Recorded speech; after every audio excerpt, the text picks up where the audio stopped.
On a March morning beneath the columned portico of the Richmond Exchange, a single human being was sold for a sum that would have purchased 12 experienced field hands. The auctioneer's gavel fell many times before the final bid was accepted, and when it did, 3 men in the crowd collapsed where they stood. No record explains why this particular sale commanded such an impossible price, or why the buyer immediately transported his purchase far northwest into the Blue Ridge Mountains, never to be seen in civilized Virginia again. The Commonwealth's archives contain a single leather-bound ledger documenting the transaction, but several pages have been carefully razored out, leaving only the shadows of pressed ink bleeding through from the reverse side. What made one human life worth such a sum? What secret justified a price that plantation owners whispered about in scandalized tones for decades afterward? Before we continue with the story of the Richmond Exchange and the sale that shattered every understanding of human commerce in the antebellum South, we need you to be part of this community. Subscribe to Liturgy of Fear and hit that notification bell because stories like this one, buried deliberately in the silence of history, deserve to be heard. And leave a comment telling us what state or city you're listening from. We want to know where our community of truth seekers is growing. Now, let us return to that March morning when something impossible walked onto the auction block. The sale that morning would become a wound in Richmond's memory. But to understand why, you must first understand the city itself in those final years before the war. Richmond stood as the jewel of Virginia commerce, her tobacco warehouses lining the James River like monuments to prosperity. The city's tree-lined streets stretched between the Capitol building, designed by Jefferson himself, and the sprawling market districts where fortunes changed hands daily. Church bells marked the hours from a dozen steeples, calling the faithful to worship in a city that considered itself the most civilized jewel of the South. The Exchange itself occupied a Greek Revival building. Its Doric columns suggested permanence and order in a world built on neither. Among the city's prominent families, the Hatfields controlled the largest tobacco processing operations, while the Gresham brothers dominated the riverboat trade. But it was the auction houses that truly defined Richmond's economic character, processing thousands of sales annually in a market that treated human beings as readily negotiable commodities. Thomas Fairmont operated the Exchange with ruthless efficiency. He had conducted thousands of sales, his practiced voice capable of extracting maximum value from every transaction. He kept meticulous records in leather-bound ledgers, documenting not just prices, but peculiarities, distinguishing marks, skills, and the occasional notation that revealed more than any balance sheet. His office overlooked the auction floor, allowing him to observe the crowd's mood before each sale. The morning began unremarkably. The first lots consisted of field hands from a bankrupt plantation, who sold for predictable prices to predictable buyers. Fairmont moved through the transactions with mechanical precision. The crowd numbered perhaps 80 men, their faces familiar from 100 previous sales. Then, everything changed. The crowd's murmur died when a side door opened and a figure emerged, accompanied by 2 men whose clothing marked them as having traveled a considerable distance. Their boots carried mud from unpaved roads, and their coats bore the wear of rough country, but it was the third person who commanded every eye. She stood perhaps 5.5 feet tall, her posture rigidly erect despite the iron shackles connecting her wrists. Her skin bore the deep tan of outdoor labor, but her hands showed no calluses, no scars, none of the marks that typically accumulated on enslaved bodies subjected to plantation work. She wore a simple cotton dress, clean but unadorned, and her hair had been pulled back in a severe bun that revealed a face of unsettling composure. Her age appeared difficult to determine, but it was her eyes that caused the first whispers to ripple through the assembled buyers. They reflected no fear, no resignation, no emotion whatsoever. Fairmont descended from his platform, his expression betraying momentary confusion. He consulted briefly with the 2 escorts, examining papers they produced from worn leather cases. His lips moved silently as he read, and those closest to the Exchange would later report that his face went pale, then flushed, then pale again. He looked up at the woman, then back at the documents, then up again with an expression suggesting he had misread something fundamental about reality itself. When he returned to his platform, his voice carried an uncertainty that veteran auction-goers had never heard before. "Gentlemen, we have before us today an unusual lot. The seller wishes to remain anonymous, as is their legal right under Virginia statute. The property before you has been designated Lot 37. No name provided. Age estimated at 30 years. Origin undisclosed. No documented history of fieldwork, house service, or skilled trade. A voice called out from the crowd. What's her value then, Fairmont? Why waste our morning? Fairmont's jaw tightened. The opening bid has been set at $5,000. Silence crashed over the exchange like a physical force. $5,000 exceeded the annual income of most men present. It represented the cost of a prime breeding pair or 3 skilled blacksmiths or enough field hands to work 50 acres of tobacco. For a single woman with no documented skills or history, the price was absurd. That's madness, someone shouted. You've lost your sense, Fairmont. But Thomas Fairmont did not lower the price. Instead, he did something he had never done in 20 years of conducting sales. He opened the leather folder the escorts had provided and began to read aloud. The seller provides the following attestation, sworn before a magistrate. The property designated Lot 37 possesses knowledge of significant value to parties concerned with matters of agriculture, commerce, and territorial development.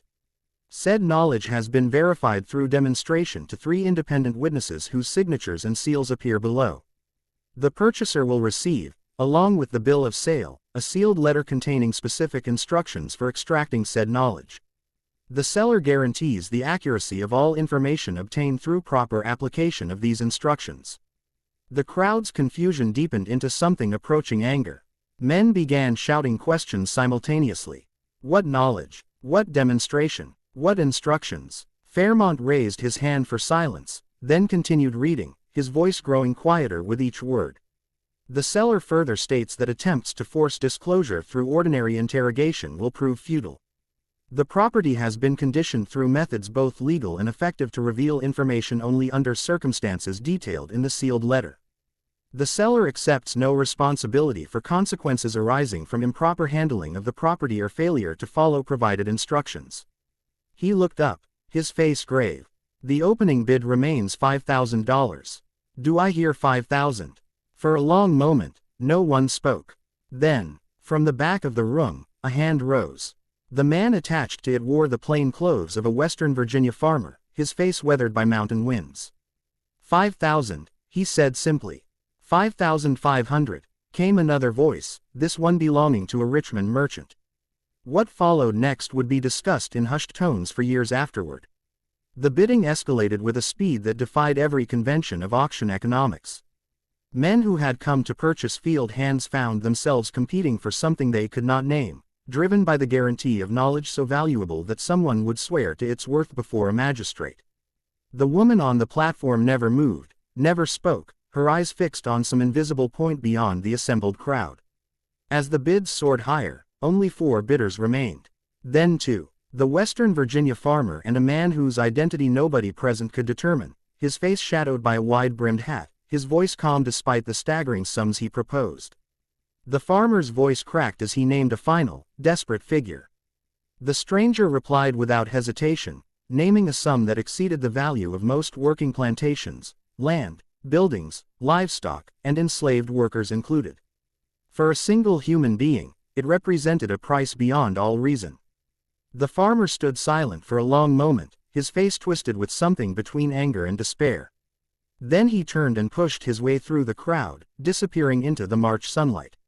The stranger stepped forward, producing from his coat a bank draft that caused even Fairmont's experienced hands to tremble as he accepted it. The transaction took most of an hour to complete. Legal documents were signed, witnessed, and sealed. The bank draft was verified by a courier.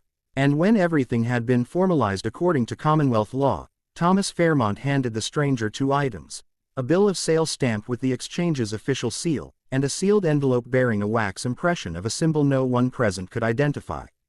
The stranger took possession of his purchase without speaking a single additional word. He produced a key, unlocked her shackles with a movement suggesting long practice, and gestured toward the side door. She walked beside him with the same unsettling composure she had maintained throughout the entire proceeding, and together they vanished into the Richmond streets. Days later, when inquiries began circulating about the identity of the buyer, investigators discovered that the bank draft had been drawn on an account belonging to a livestock company registered in a city more than 100 miles northwest in the Shenandoah Valley. The company's listed address corresponded to a grain warehouse that had stood empty for years.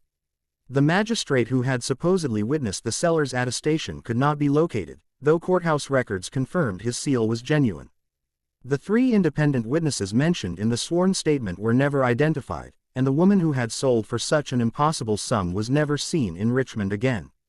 The sale's aftermath rippled through Richmond society.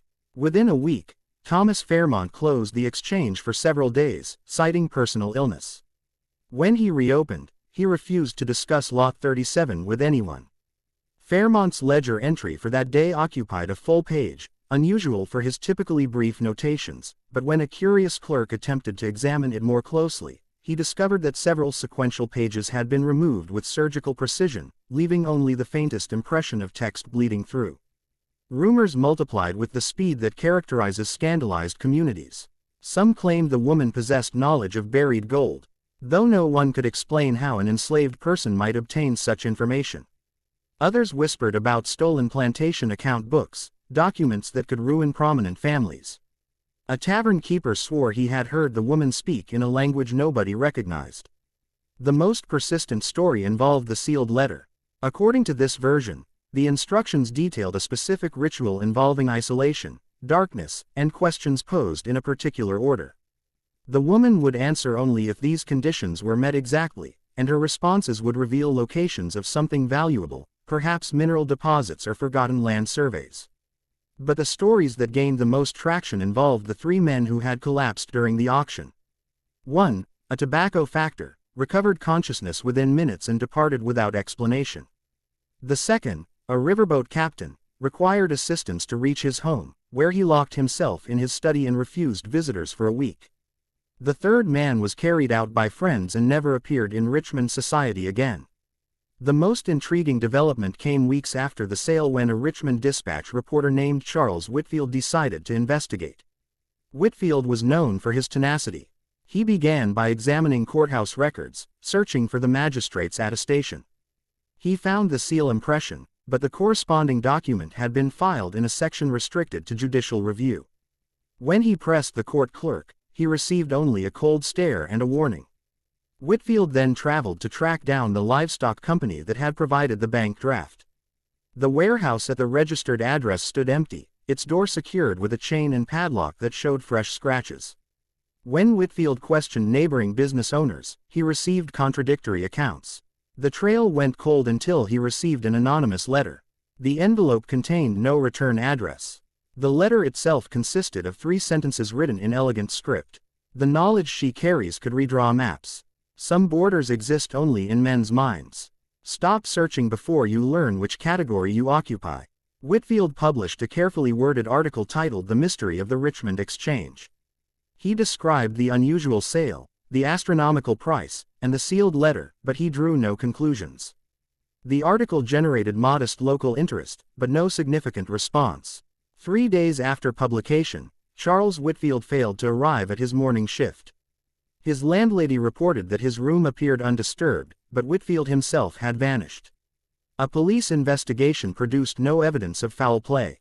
After several weeks, the investigation was quietly closed, and Charles Whitfield joined the growing list of people connected to Lot 37 who had simply ceased to exist.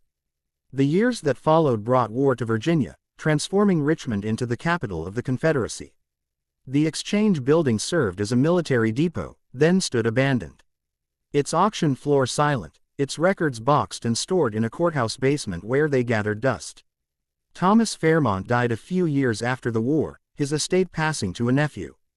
The nephew reported finding among his uncle's effects a locked iron box that Fairmont's will specifically instructed must be thrown into the James River unopened. The nephew complied, though he later admitted to friends that the box had been surprisingly heavy, as though filled with lead type or printing plates. And so the mystery of Lot 37, of the woman sold for an impossible price and the knowledge she carried, passed from public record into shadow. The questions remain, bleeding through the torn pages of history like old ink. What was truly sold that March morning, and to whom? The answers, it seems, were taken into the mountains, sealed away with a purpose we can only guess at, leaving behind only the echo of a gavel's fall and the silence of 3 men collapsing, as if struck by a truth too heavy to bear.